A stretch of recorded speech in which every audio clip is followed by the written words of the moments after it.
Hello mga Jai! Voice over na pod ko. And for today's video, I will show you how I made or making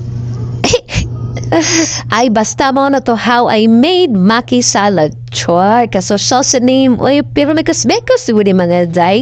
Kini nga salad mga Jai, mo kini akong all-time favorite kay ko makitagal kog litos mga Jai, mayita dayon ko aning pipino, mangga o crab meat kay lagi mag-crave man sa mga Jai.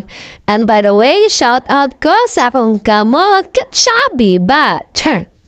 Pero mga Jai, in fairness, malamian and healthy din siya mga Jai. So go and try po din yung mga Jai para daghan na ta. So katawa pa kasuway. Panaway na. Hey, taas-taas na video gini siya mga Jai. But if you like my video or if you're still watching my video, please don't forget to like, share, and comment down below kung asa ka country ka mga Jai. Pero makaibag ko kung asa na napita nabot ang akong video. Char!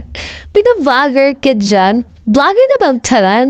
And then we are now sa exciting part sa video, ang pagkusi-kusi sa crab meat. And by the way, artificial lang siya mga Jai ha. Kay arang mahala sa tinuod your crab meat mga Jai. So don't worry, be happy kay ako na pibukaon na ni mga Jai. So di makurat, okay?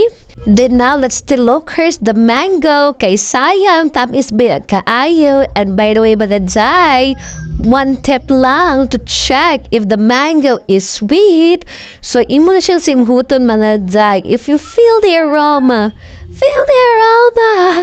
but ako maka-feel or maka-smell kag sweet na sa mango mga Jai, yawa pa ni mo siya bli, that means that is very special, sweet, and yummy. So last part na mga Jai, putin di mayonnaise. So bali siya ay padagdag palami sa atong food mga Jai. So ali mga unta.